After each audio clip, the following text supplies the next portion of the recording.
Laura Kriska, author of The Business of We, and you are listening to Your Beautiful Day on the Gratitude Radio Network.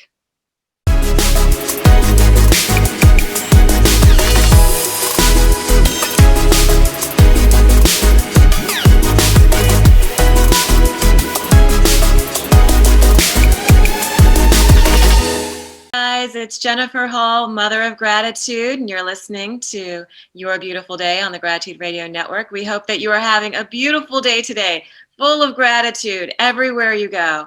And today I have with me Pearl Chiarenza, my life coach. Hi, Pearl. Hey, everybody. Happy New Year. It's exciting to be here with everybody and welcome our new guests. So I'm so excited we're all here today and starting the year off amazingly well. And we're doing Neil Haley's show with us. Hey, Neil, how are you? Yeah, it's always great to simulcast Jen. And I tell you, anytime we talk business, it's just, I get excited. It's funny. I'd rather kind of talk business now than sports, which is really weird. And I would never have thought that. But once you become an entrepreneur, you constantly want to take nuggets from our guests we get to talk to, especially when we get that opportunity. So introduce our guest.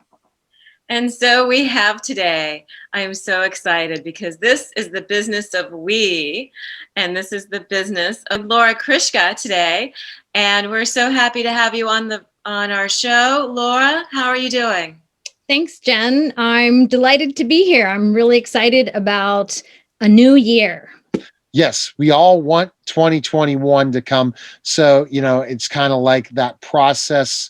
Tell us, basically for your being as an author, tell us, what your 2020 was like, and now like the outlook in 2021 and how you feel going into it. And then we'll go to the questions.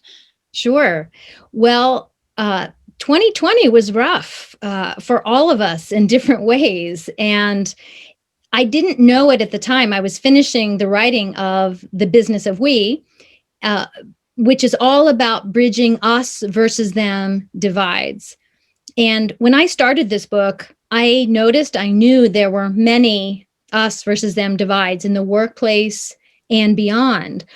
But 2020 demonstrated that we have an epidemic of us versus them divides in our country.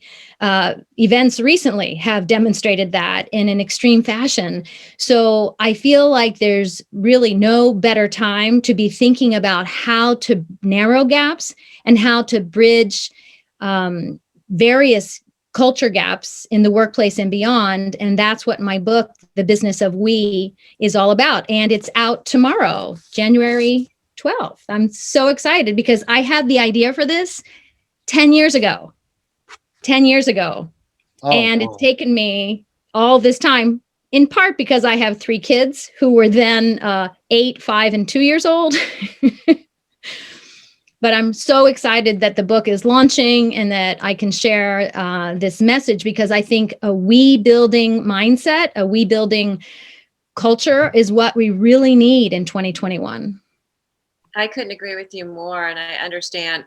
10 years, when people think of that, it's like, oh my gosh, because they're going to see your book and think that you're an overnight success. Not even close. But the timing of it's perfect, though. I totally agree with you, Jen. And so Laura, in reading a little bit about the book and like the timing of everything, with what's happened over the last year, like I agree with Jen, like everything happens for a reason. Like this is the time your book is needed in our world right now, right? So in taking that, what are some of the nuggets from the book that you can share with our listeners that will inspire them to kind of, we are in this world of we versus them, and not just a workplace, but in some families too, because there's different divides based on what their beliefs are. So in the book, what are some of the nuggets that we can look forward to reading and taking away with that? Great question, Pearl. Thank you very much. One of the things that I've discovered over the past years, as I've worked with many different types of people, I've worked on 4 continents with huge companies and small companies. And I ask this question. I'd love to see if some of you want to respond to this question. But the question is, when you think of us versus them situations, when have you felt like a them, like the outsider, because what I've discovered is everybody has felt like a them at some point in their lives. Sometimes it's situational, you're the new kid. But for other people in certain places, they feel like a them every single day.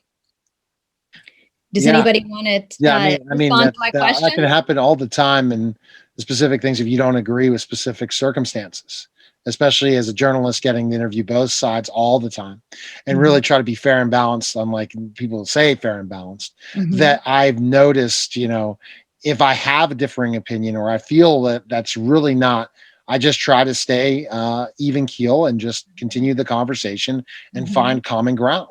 I think that's very hard for people today more than ever. Yeah, I think it's a really powerful question, Laura, because I'm somebody who always tries to see both sides. Like, okay, share with me why, and why is it opinion important? I want to hear why. Sometimes you feel like you're open to listening, and when it comes time for you to share, well, I hear what you're saying, and I feel this way. The other side doesn't want to hear that part. It's like, I think a little bit of what I'm seeing too is we're in a world also that they always have to be right, that there's no middle ground, right? And so that's a powerful question. And I totally feel sort of like Neil said too, that if it's a different opinion, I'm open. I want to hear why. I want to understand your side of it so I can see it from your perspective. And it doesn't always reciprocate that way. Yeah, I have in the book kind of 10 rules for we building, 10 things you have to agree to if you have any hope of building connection. And one of those rules is that you have to be genuine. You just have to be really authentic about wanting to bridge a gap. And so if the other person or other group really has no interest in finding common ground, I don't think it's a good practice to try to just understand the other side. It has to be two ways. I'm not saying at all that those two sides are of equal value or equal worth in what they say, but I'm saying that if you're not able to be genuine in your wish, that it's not worth pursuing. There's another aspect of we building that I think is really important that's related to that question, which is, when have you felt like a them? Most of us can think of a time when we felt like a them. Maybe it was based on an aspect of our identity. So culture gaps are not only related to different nationalities, or, you don't have to have a different passport from someone else to have a different culture. So when your experience of being an outsider is related to something about your identity. For example, I remember in grade school that there was a table where all the boys sat for lunch. And I didn't like it. I thought it was kind of, I don't know. Right. And so I went and sat there one day. It didn't work out too well. Seemed to remember my lunch was ruined. But it was being female that made me an outsider. Now, that was a passing situation, but when that outsider status is related to something about your identity, then these are experiences we should draw on now when we are thinking about how to create we cultures in our world, and think about, how do I wish someone had behaved toward me? It was grade school. I'm going to give those kids a break. They weren't the most mature, but I wish someone had scooched over and said, hey, have a seat. So thinking about how we wish other people had responded to us is a really good way to think about being a we builder now in 2021. We builders are seeking connection. They deliberately take action to narrow a gap with somebody who might be new, who might be different in some way from the majority culture. And if I can give you a super simple example, that people one of the biggest mistakes people make in the workplace has to do with diversity and how people from many different backgrounds are in the workplaces today in a way maybe they weren't 20 years ago or 30 years ago. And so the big mistake I see people making is not paying attention to names. When names are a little different, maybe they're spelled in a way you've never seen before, or it comes from a culture or a country, a language that's unfamiliar. What I've noticed is that people don't do the work to find out how to say that name. Now, if your name is Neil or Laura or Pearl or Jenn, these are names we're probably going to show up on the, top 200 list for American culture. But when we are working with people who don't have names that show up on the top 200 most commonly used names, we builders pay attention to that. And they take the time and they don't rush through it. They say, hey, I want to make sure I'm saying your name correctly. Is this right? And that is such a simple thing that people fail to do. Maybe they're embarrassed. They hesitate for one reason or another. But how do you begin to create a trusting relationship if you're not even sure how to say that person's name correctly? Any thoughts, Jenn, on that so far? I can tell you, I learned years ago through Dale Carnegie, your name is the sweetest thing that ever is going to be heard on your ears, right? So that was the one thing. And the coolest trick I learned was to, hi, Laura, say their name again a couple of times. And like you said, Laura, if you don't understand it, ask them to, repeat it. Find a way to make them repeat their name and then visualize, like take a visualization of what that name is, right? So that's so important. I'm glad you addressed that, Laura, because your name is the sweetest thing. You were given that name for a reason. And Dale Carnegie was saying that, 40 years ago, when in the workplace, most of the names were on the top 200 list. And so now today, diversity has increased, as it should, in every organization in our country. And that's why it's more important for those people who are in the cultural majority. The cultural majority, in America is white people, in terms of leadership, who holds power, any critical analysis of our governmental structures, business structures, reveals this. And that doesn't mean white people are bad. I'm white. It just means that we're in the cultural majority. So we have an obligation. I call it being on the home team. When you're on the home team, what do you have? An advantage. And so we can use that advantage. For example, if we're in an organization here in the United States where most people speak English as their first language, then we have someone coming from a different country, they're going to have to speak English in our workplace. But as someone on the home team, it's a we builder choice to make sure I'm saying that person's name correctly. And that's really important. One of the things that I've always done is find whoever, whether it's the cashier or the waiter, and to say their names, because being on the flip side of that, it always made my work go by faster if I know people are calling me by my name and respecting me as a human being. Mm-hmm. And especially within those type of simple jobs that are, very taxing on people. Mm-hmm. And it's one of those things that anything that we can do to help bring us together and bridge the gaps, mm-hmm. not just in work, but in society as a whole. That's what I love about gratitude, because gratitude completely goes along. Which I'm going to talk about in a minute. And the third step is actual action planning. What are you actually going to do? But this idea of assessing yourself, there are 10 critical questions in my book. I call this the us versus them assessment. And it's done by choosing a them group. So Jenn, you mentioned the younger generation. I think there are a lot of people my age who are kind of perplexed by the younger generation. Oh, they're on their phones all the time. They don't use cash anymore. All these things. They're on social media more than, books.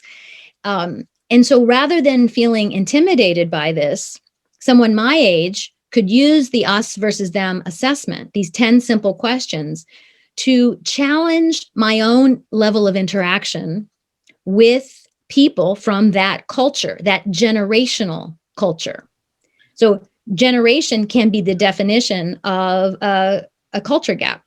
See, that's And so so true. rather than feeling, fearful or intimidated, we actually answer these 10 questions. The first question is, have you ever had a small talk conversation with someone from this culture? Okay, it's a pretty easy question, but it gets more and more in depth. And what these questions do is provide, it's a measuring tool for any person to get some little understanding, in kind of a clear understanding, a single measurement of their level of interaction and understanding of this other culture. It's not the only way to measure, it's just one. It's like stepping on a scale when you want to lose weight. Now, Laura, when you're talking about, the specifics of this, it's really important that I have a very diverse group of people I work with on a regular basis, from my radio network to clients I work with to employees I have, or I guess workers I have, and to understand and really meet them to who they are, and forget about, maybe my understanding. So relating to different people and relating them based on common ground, based on specific things and actions. What about people that are not used to interacting with diverse groups of people and they need to now? What recommendations do you have so that you can learn more about them without having those kind of misconceptions like, well, they're always on their phones? Not understanding that if we would go on our phones, if we weren't that technologically advanced, we're not too intelligent, and they're really doing a lot of things that we could never do. So what do you recommend people to learn more about who that person is so that they can work better with them and understand them more? I believe that face-to-face interactions of increasing depth are the solution to building your understanding and your trust and your relationship with any person who is different from you are. And that can start even now in our virtual situation. Right. And the political thing is the scariest, Laura. Sorry, could you say that again? The political end is the most scariest out of all of them, without really talking politics in the show in this way. The scariest thing is based on someone's misconception of somebody else. It ruins that they want to even have that relationship, which is scary, especially when we all go back to work in some environments, even if it's not virtual anymore, in the next 6 months. How are people not going to have those arguments or different things based on what's happened? In my experience, when there are huge divides, one of the most important things is having a concrete problem to solve together. A concrete problem that everyone agrees is something that needs to be fixed. And when that's a business problem, it helps people rally around the common goal of the business being successful. But it doesn't have to be just a business. Our situation with COVID is an extreme example of how our us versus them dynamics have really weakened our ability to respond. This should not be a situation where we are saying mask versus no mask. This is a simple tug of war. Humans on one side, a virus on the other. That's all it should be. People can't think of that simplistically. And so I think, Laura, at the end of the day, that your book can be a manual, and I'm going to let Jenn go to the next question. Your book can be a manual for how human resource people can handle the work relationship situation so it doesn't become like The Office, meaning the show. Meaning that's the worst way you want as a human resources director to be running an office or a boss. So watch The Office say, don't do those things. Well, that's how a lot of offices are, and they can't be in the 21st century. So go, Jenn, the next question. No, my thing when it comes to the masks, and I really want to weigh in on this because I just realized my epiphany of today. The reason it's on the rise is because no one's wearing the right mask. There's too many blinged out masks. Masks now are for comfort. They're not for protection. They're for status. And we've lost what happened in the beginning of wearing that N95 mask to keep us protected. We're not wearing anything on our eyes.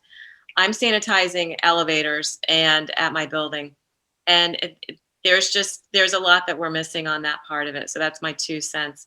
What are some trends that you're seeing and that you're seeing within the book of We and where we are in society for 2021?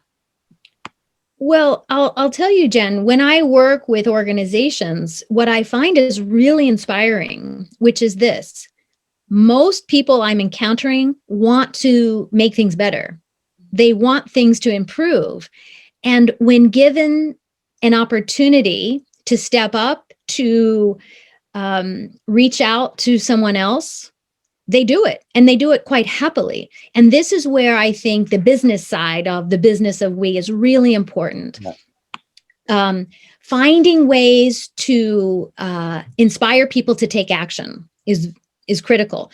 We all would love to lose weight or be better on social media or whatever it is. There are things we want to be better at, but it's hard to change. It's really hard to change your patterns. But when you do it in a group, when a company or a group, a department works together, the likelihood of success is so much more. So when we have the company providing opportunities, I call them We building opportunities. So that could be something social, right? These are things that happen all the time in businesses. But when the company has a cocktail party or an outing, what happens? People who know each other hang out with people who know each other. So We building is a kind of umbrella excuse and nudge to say, hey, this is a We building gathering, which means don't go sit with the same people. Purposely, deliberately go outside of your comfort zone so that we as an organization can have better trust and better relationships, because we as an organization are going to be more productive and successful. We'll have fewer complaints. We'll have fewer costs related to maybe legal issues or things like that, compliance, when people step up on their own. So that's the thing I find really encouraging, is that when provided an opportunity, most people, I would say 98% of the people are willing and able to engage in the We building work. That's great. It's funny, Laura, you talked about that this past Saturday. Here where we live in the Tampa area, I live in Brandon, and I'm part of a leadership Brandon. And it's different businesses coming together for community and learning, right? And learning leadership skills over the next 9 months. Well, on Saturday, we were outside in the cold for Florida, and we had to do activities, but we couldn't speak. We were not allowed to speak for the activities. We had to bring a hula hoop from way up here down to the ground. We had to stand on stumps and put ourselves in birthday order, and we couldn't speak. We had to do not just the month, but the day, right? So it was really cool to watch all that come together, and then starting to learn like people's personality. Like, Jenn may be a more direct person, so she may not want me to talk to her. She wants to talk to her more directly. Where I can tell you, I'm on the DISC profile. I'm an IF. I want to be fun, enthusiastic. Let's all just get along, right? So it was really cool to watch all of our personalities come together. But when we did the hula hoop, they put us in 2 different groups. And our group, we got it done like no problem. We got it all done. But we realized we were all like of the same personality, so we all meshed together really well. When they saw that the people doing the class, they mixed us up. It was crazy how we all did it at the same time. Like it was like that kind of that We concept, like you're talking about, bringing us together, finding out what works. And I love I'm always outside the box. If I see somebody sitting in the corner, not talking to me, that's where I'm going. Like I already know Neil, I already know Jenn, I know Laura, let me go over here. I love that. I think we need more of that, not just in our workplace, but just in social period. There's so much happening and everything. So I think that's a great concept.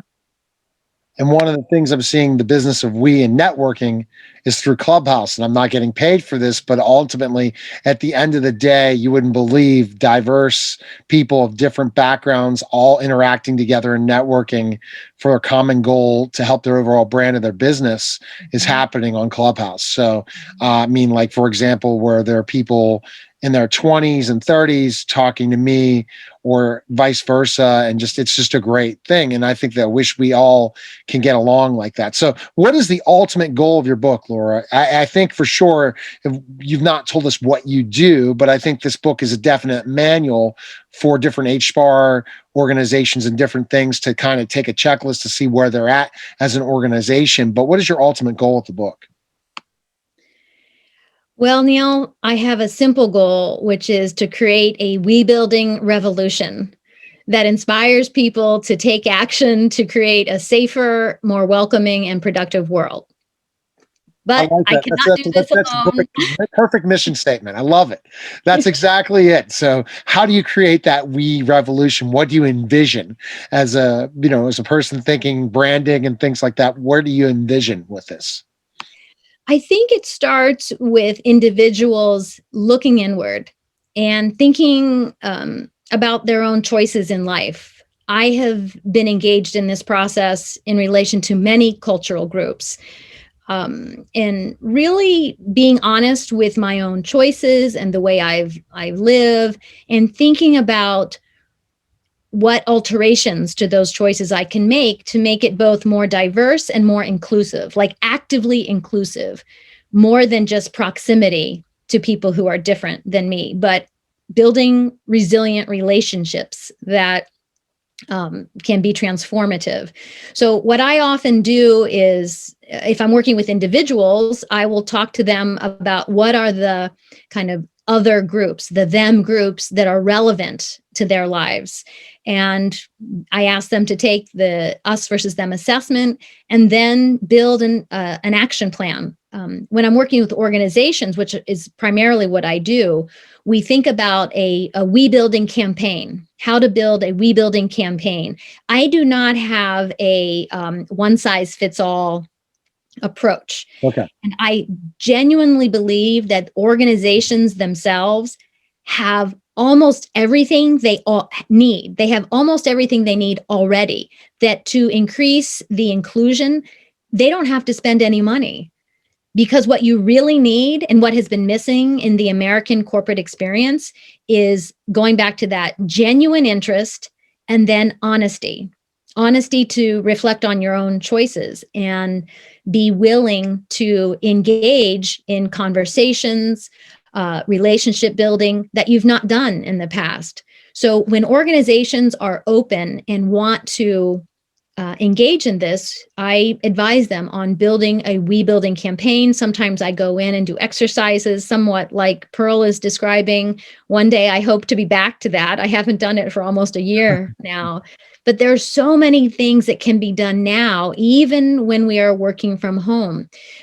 Taking the assessment, reading, learning about another cultural group. These are ideal actions to take now. In fact, I talk about 3 categories of action: safe, challenging, and radical.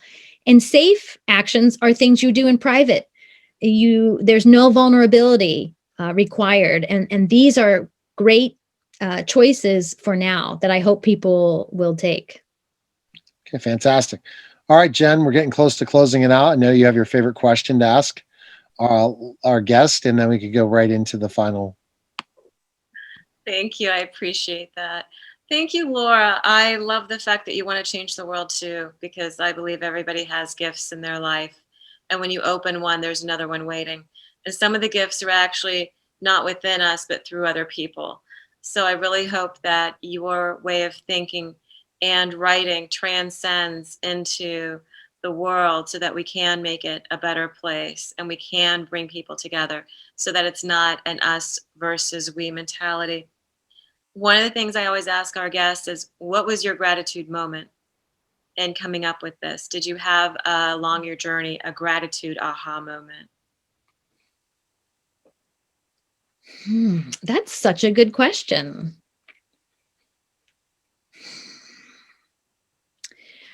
I don't know if there was one single moment that I can recall, but I have had many gratitude moments when I have been the them.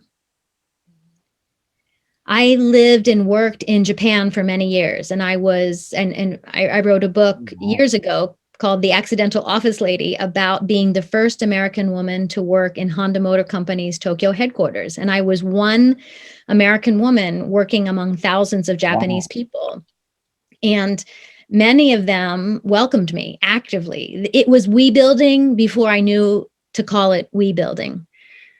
And I would say when I have been the outsider and others have treated me in the ways that I'm hoping we all can start treating each other, that's a kind of general, but that's my gratitude moment. I love that. Interesting. You ever see the movie Gung Ho? If I'm aging myself a bit at 48, that with Michael Keaton, right? Yep. So funny. Yes. I was a fan of that movie. When did that come out? That's sort of my age too, you know. Oh, I know that movie. He's still my favorite Batman. I'm 48. So Gung Ho, I don't know how many years ago, but I liked it. It was funny. But, you know, probably because I was a fan of, that was before Batman, Keaton. That was It was before Batman. It was right after Mr. Mom. And I was a huge Mr. Mom fan. I got to interview Michael Keaton. That's got to be on my list of others. Oh, dude, I will tackle you. I will tackle you. But see, when there's red carpets, things, I'll end up having it. Okay, Jen, we'll close it out. But what a great show today. Go ahead, Jen, with the final. You got me cracking up, man. Every time I would take my kids to the grocery store when they were little, I'm like, clean up aisle 7, because there'd be stuff everywhere, all over the place. Gosh, we just went off the rails a little bit. Sorry, guys. So Pearl, I'd like to thank you for being with us today. Laura, thank you for being us today. And Neil, I always appreciate my team, and I love you all so much. And for everyone that's listening, we have been listening and sharing some time with Laura Kriska with the business of Kriska. See, Kriska. Jen's looking at the teleprompter. She messes up K's. I don't know what it is. I messed up K's. I don't even know what's going on. It's 2020. So don't worry, we got to edit that again. So go to another take. Go ahead, Jenn, with your Thank you. Well, I like the bloopers. We have been listening and sharing some ideas with Laura Kriska with the business of we, and the 3-step process of closing the gap between us and them in your workplace and in your world. Thank you so much, Laura, for being with us, for changing the world with your ideas, and for being with us on a show. Where can they find your information? At laurakriska.com, and the book is available online at many retailers. Awesome. Great information for sure. And I tell you, like I said, this is the book that should be in every human resources person's hands. So definitely people need to check it out. And I think you give such great information for our listeners and viewers. And thanks again. And Jenn, you can close it out. It is so relevant to our time and everything that we're going through right now. So thank you, Laura Kriska, in the business of we. You've been listening to Your Beautiful Day on the Gratitude Radio Network. I am the Mother of Gratitude. I wish you a beautiful day. And remember, you are blessed, you are loved, and you are sacred. Mwah. I love you. Have a beautiful day. Bye.